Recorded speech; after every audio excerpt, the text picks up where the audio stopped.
கடலுக்குள்ள இருக்கிற நல்ல தண்ணி கிணற பத்தி கேள்விப்பட்டிருக்கீங்களா? என்னதான் இந்த கிணறு கடலுக்குள்ள இருந்தாலும் தண்ணீர் எவ்வளவு தெளிவானதா இருக்குன்னு பாருங்க. தமிழ்நாட்டுல ராமநாதபுரம் மாவட்டத்துல ராமேஸ்வரத்துல இந்த கிணறு இருக்குது. இந்த கிணற வில்லுண்டி தீர்த்தம்னு சொல்றாங்க.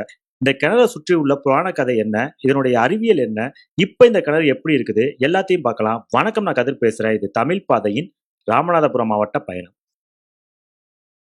இந்த இடம் மதுரையில இருந்து 168 கிலோமீட்டர் தொலைவிலையும், ராமநாதபுரத்துல இருந்து 50 கிலோமீட்டர் தொலைவிலையும், ராமேஸ்வரத்துல இருந்து 4 கிலோமீட்டர் தொலைவிலும் இருக்குது. ராமேஸ்வரம் போறதுக்கு முன்னாலேயே இந்த வில்லுண்டி தீர்த்தம் இருக்குது. பாம்பன் பிரிட்ஜை தாண்டின ஒரு 5 நிமிஷத்துல இந்த போர்டு இருந்தது. அதுல வில்லுண்டி தீர்த்தம் 1 கிலோமீட்டர் இருந்தது. ரோட்ல இருந்து 1 கிலோமீட்டர் உள்ள போகணும். தார் ரோடுலாம் இருக்காது, சிமெண்ட் ரோடு தான் இருக்கும். அதுவுமே கொஞ்சம் மோசமான அளவுல தான் இருக்கும். ரோட்டோட முடிவுல ஒரு கோவிலும் கடலும் இருக்குது.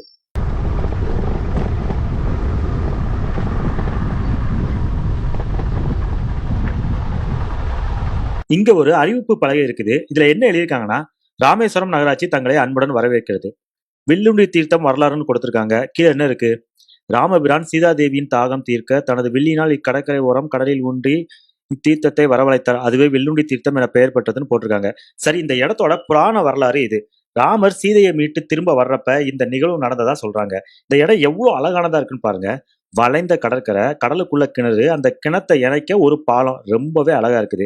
நீங்க இந்த இடத்துக்கு வரணும்னு முடிவு பண்ணுனா காலையில 6 மணில இருந்து 7 மணிக்குள்ள வாங்க.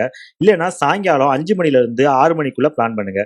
சன்செட்டும் சன்ரைஸும் இந்த இடத்துல அவ்வளவு அழகானதா இருக்கும். இப்ப பாலத்துல நடந்து போயிட்டு அந்த தீர்த்தத்துல தண்ணீர் எடுத்து குடிச்சு பார்க்கலாம். இந்த இடத்த பத்தி ஆகா ஓஹோன்னு நான் சொன்னா மிகைப்படுத்தி சொல்ற மாதிரி இருக்கும். இந்த இடம் எவ்வளவு அழகானதா இருக்குன்னு நீங்களே பாருங்க.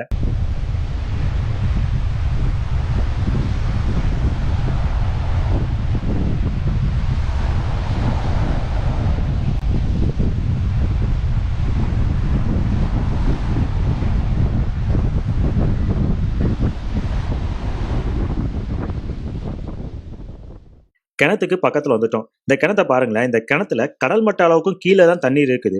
இந்த கிணத்துல இருந்து தண்ணீர் எடுத்து குடிக்கணும்னா வாளியில இறைச்சி தான் குடிக்க முடியும். வர்ற வழியில ஒரு பையன் இருந்தாப்ல, அவங்க வாளி வச்சிருந்தாங்க. அவங்கள கூப்பிட்டு வந்து தண்ணீர் இறைச்சி குடிச்சு பார்க்கலாம்.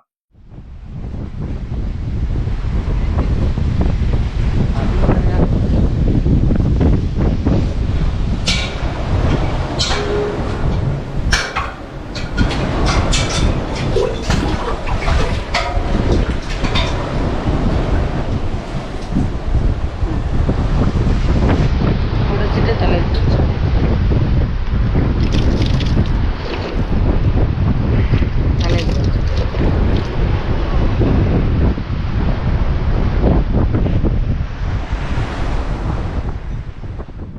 சும்மா சொல்லக்கூடாது. தண்ணீர் உப்பு கரிக்கல, குடிக்கிற அளவுல தான் இருந்தது. இந்த தண்ணீர் எவ்வளவு தெளிவானதா இருக்குன்னு பாருங்க. ஆனா என்ன, இங்க வர்ற பக்தர்கள் கிணத்துல காசு மலர் தூவுறதால இந்த கிணறு கொஞ்சம் கொஞ்சமா சுத்தம் இல்லாம போயிட்டு இருக்குது. இங்க உள்ள கடற்கரையில சுத்தி பார்த்தப்ப சாமி சிலைகளும் பவளப்பாறைகளோட உடைந்த பாகங்களும் அதிகா பார்க்க முடிஞ்சிச்சு. ஒரு ஒய்டான கடற்கரை வியூ இங்க இருந்து பார்க்க முடியும். இங்க ஒரு சிவன் கோயிலும் இருக்குது. அங்க சிவனை தரிசனம் பண்ணிட்டு வாங்க. நீங்க ராமேஸ்வரம் வந்தா கண்டிப்பா இந்த இடத்த மிஸ் பண்ணாம பாருங்க. இப்படி ஒரு இடம் இருக்குதுன்னு நிறைய பேருக்கு ஷேர் பண்ணுங்க. தெரியாதவங்களும் தெரிஞ்சுக்கிட்டோம். ராமநாதபுரம் மாவட்ட பயணம் இதோட முடிஞ்சிச்சு. அடுத்து வேலுநாச்சியார் அரண்மனைக்கு போயிட்டு அப்படியே புதுக்கோட்டை மாவட்டத்துக்கு போகலாம். வணக்கம், நான் கதிர் பேசுறேன். அடுத்து வருவது தமிழ் பாதையின் புதுக்கோட்டை மாவட்ட பயணம்.